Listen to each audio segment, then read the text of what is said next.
There's an old political saying that goes, never let a good crisis go to waste. This is something that is employed by politicians all the time.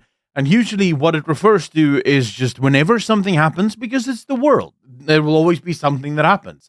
When that thing happens, your response shouldn't just be to try and solve whatever the issue is, but rather you should think about how you solve that issue or perhaps how you utilize that issue in order to get yourself ahead. Just before we get into this video, I would like to ask, so many of you watch these videos and you're not subscribed yet to the channel. It's like 80% of you unsubscribed.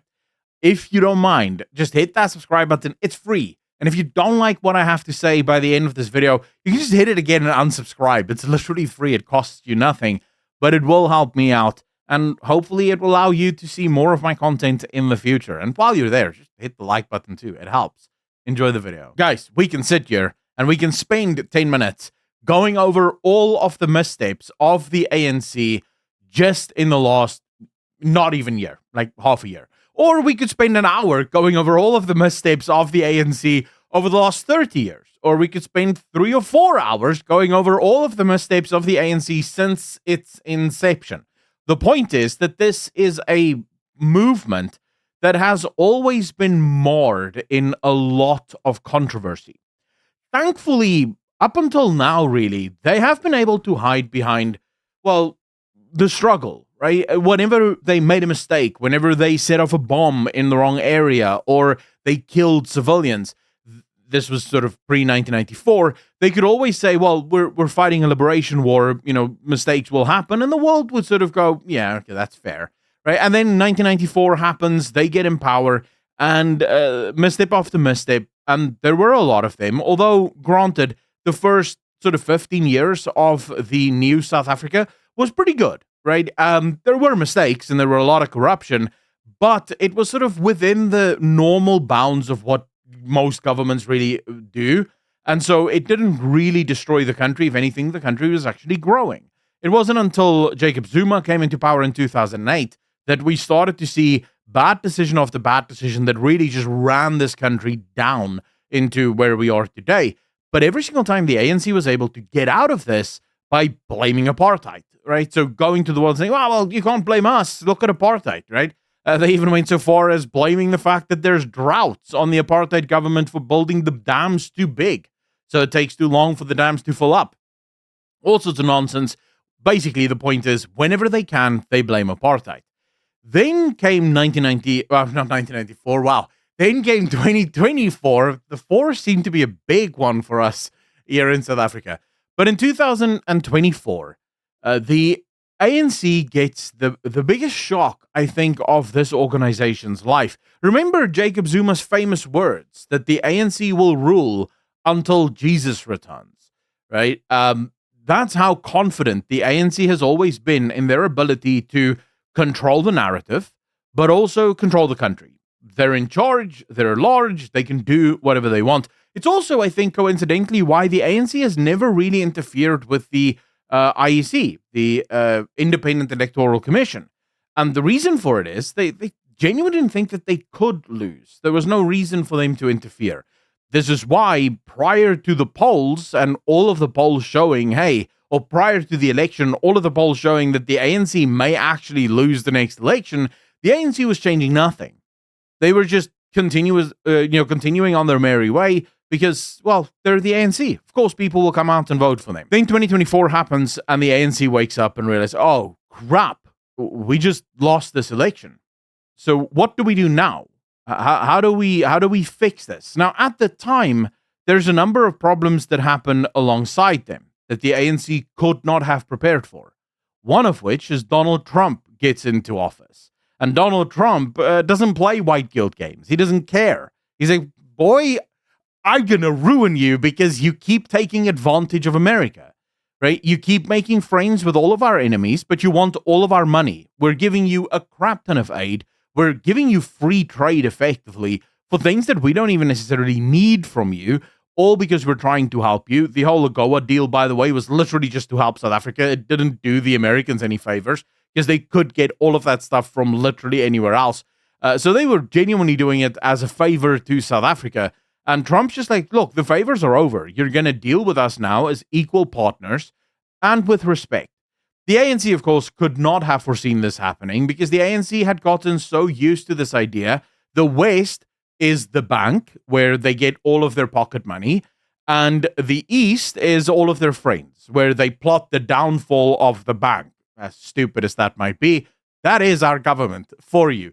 Now, Donald Trump coming into power obviously created a significant challenge for the ANC. And that is why the second Trump announces tariffs, the second Trump announces possible sanctions, the second Trump announces issues with farm murders, the ANC is desperate to blame someone else. And of course they did. The second AfriForum went, and AfriForum went only in March. I will remind all of you that Trump already spoke about farm murders back in 2018.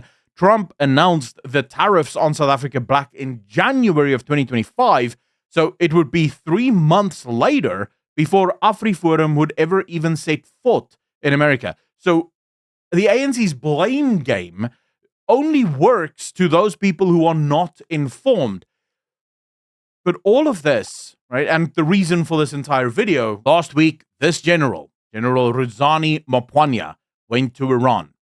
And in Iran, he effectively pledged an alliance to the Iranians between the South African military and Iran. The general came back, and the president said he had no clue that this meeting was ever happening. The South African government accused the general of speaking out of turn. He made foreign relationship remarks that is not within his purview to make, and he's cleared. The minister was satisfied with the general's report in their engagement on the visit. The Department of Defense will not be commenting further on the matter. We did nothing wrong. So this is the ANC telling the world, we stand by the words of the general. We have no problem with what the general said. Iran is our ally. Now, you might be asking yourself, Stefan, but why is this happening? And here's why. Then, just as an aside, while I'm on a roll, a chap came to see me who'd be well placed to know these things, and said the most extraordinary thing that perhaps I've heard. He said to me that there are people, serious people, around the current kind of command structure of the ANC who seriously hold the view that the voters will soon realize the mistake they've made and what they've done to the ANC and what they've done to the country, and that by just sitting tight, it is a matter of time, and the voters will come back because they'll understand what they have brought about and what they have caused to the ANC. And when you hear these words, it all finally clicks. You see, none of this has been a mistake. The ANC refusing to make a deal with America. President Ramaphosa going to Washington and effectively speaking out of both sides of his mouth in the White House, sitting there going, well, I have no idea about this song you're talking about and whatnot. And then right after telling journalists, look, he's allowed to sing that song. We will not tell him to stop. This is a struggle song. So all of this is on purpose. The fact that we still don't have an ambassador in the United States, it's on purpose. You see, the ANC is trying to speed run the demise of the country now because they were punished in 2024. And as a result of this, the ANC blames the voters. They believe, and they genuinely believe this, if the country crashes under the GNU, the ANC in 2027 as well as in 2029 can point the country to the GNU and say, look what you did then.